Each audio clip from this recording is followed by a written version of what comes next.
லக்ஷ்மி ஸ்ரீ சேனல்ல இன்னைக்கு புரதச்சத்து, நார்ச்சத்து, இரும்புச்சத்து அதிகரிக்க, முகத்தில் சுருக்கம் வராது இருக்க, தலைமுடிகள் ஷைனிங்காக இருக்க வாரம் 2 முறை எடுத்துக்கோங்க. வாங்க வீடியோக்குள்ள போலாம். நான் ஒரு கப்பு பச்சைப்பயிறு எடுத்துக்கிறாங்க. இதுல நிறைய ஹெல்த் பெனிஃபிட் இருக்குதுங்க. இதுல புரதச்சத்து, நார்ச்சத்துகள், வைட்டமின்கள் அதிகமாக இருக்கிறதுனால இரத்த அழுத்தத்தை சீராக்கிறது, கெட்ட கொழுப்பை குறைக்க உதவுது, முடி விழுவதை தடுக்கிறது, மூஞ்சில் இருக்கிற சுருக்கத்தை வராமல் தடுக்கிறது. எந்த கப்பால் நம்ம பச்சைப்பயிறு அளந்தமோ அதே கப்பால் 1 கப்பு ஜவ்வரிசி போட்டுக்கலாங்க. நான் மாவு ஜவ்வரிசி எடுத்துருக்கேன், அதையும் போட்டுக்கலாம். ஜவ்வரிசி உடலுக்கு குளிர்ச்சியை கொடுக்கும், வயிற்று எரிச்சலையும் வாய்ப்புண்ணையும் குணப்படுத்தும். எந்த கப்பால் நம்ம எல்லா பொருளும் அளந்தமோ அதே கப்பால் 1/4 கப்பு நான் வெள்ளை உளுத்தம்பருப்பு எடுத்துக்கிறேங்க. நீங்கள் கருப்பு உளுத்தம்பருப்பு கூட எடுத்துக்கலாங்க. இதையும் போட்டுக்கலாம். கால்சியம் மற்றும் பாஸ்பரஸ் இருக்கிறதுனால இது எலும்புகள் வலுவாகிறது. 1/2 ஸ்பூன் வெந்தயம் போட்டுக்கலாங்க. வெந்தயம் உடம்பு சூட்டை தணிக்குங்க. இப்போ இது தண்ணி ஊற்றி 2-3 டைம் நல்லா கழுவிடலாங்க. ஏன்னா மண் தூசெல்லாம் இருக்கும். பாருங்கள், கழுவி எடுத்துன்னு வந்துட்டேன். இப்போ அந்த பயிர் முழுகிற அளவுக்கு தண்ணி ஊற்றிட்டு தட்டு போட்டு ஒரு 5 ஹவர்னா ஊறட்டங்க. பாருங்கள், 5 ஹவர் ஆயிடுச்சு. நல்லா ஊறி வந்திருக்குது. இப்போ இந்த தண்ணியை வடிகட்டிட்டு மிக்ஸி ஜாரில் போட்டுக்கலாங்க. நம்ம பாருங்கள், மிக்ஸி ஜாரில் நம்ம இப்போ எடுத்து போட்டுக்கலாங்க. நான் நிறைய இருக்கிறதுனால 2 பேட்சாக அரைச்சிக்கிறேங்க. இதில் 1 துண்டு இஞ்சி போட்டுக்கலாங்க. 1 ஸ்பூன் நம்ம மிளகு போட்டுக்கலாம் காரத்துக்கு. நீங்கள் வேணும்னா மிளகு போட்டுக்கலாம் கூட, பச்சை மிளகா போட்டுக்கோங்க. 1 ஸ்பூன் சீரகம் போட்டுக்கோங்க. இதை கொஞ்சமாக தண்ணி ஊற்றி தோசை மாவு பதத்துக்கு அரைச்சி எடுத்துகிட்டு வந்துடலாங்க.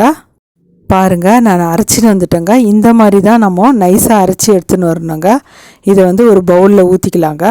மீதி இருக்கிறதையும் நான் மிக்ஸி ஜாரில் போட்டு நம்ம அரைச்சி எடுத்துன்னு வந்துடலாங்க. அதே மாதிரி தோசை மாவு பதத்துக்கு அரைச்சி எடுத்துன்னு வந்துடலாங்க. இதுக்கு மிளகு சீரகம்லாம் போட தேவையில்லைங்க. அப்படியே அரைச்சி எடுத்துன்னு அந்த பவுல்லே ஊற்றிடலாங்க. இதில் மிக்ஸி அலம்பி கொஞ்சமாக தண்ணி ஊற்றிக்கலாங்க. இந்த மாவுக்கு தகுந்த மாதிரி நம்ம 1/2 ஸ்பூன் உப்பு போட்டுக்கலாங்க. இப்போ இந்த மாவை நல்லா கரைச்சி எடுத்துக்கலாங்க. தட்டு போட்டு மூடி அட்லீஸ்ட் ஒரு 2 ஹவர்னா புளிக்க வச்சு எடுத்துக்கலாங்க. இந்த மாவை 2 ஹவர் ஆயிடுச்சுங்க. இந்த அளவுக்கு புளிச்சிருந்தா போதுங்க. இந்த மாவை நல்லா நம்ம கலக்கி எடுத்துட்டு இப்போது கேஸ் ஆன் பண்ணிவிட்டு தவா வச்சுக்கலாங்க. தவா நல்லா காஞ்ச உடனே 1 கரண்டி மாவு எடுத்து நம்ம எவ்வளோ மெலிசாக தோசை தேய்க்கிறோமோ அவ்வளோ மெலிசாக நல்லா வருங்க தோசை. 1 ஸ்பூன் எண்ணெய் ஊற்றிக்கிறேங்க. நீங்கள் நெய் கூட ஊற்றி கொடுங்க பசங்களுக்கு.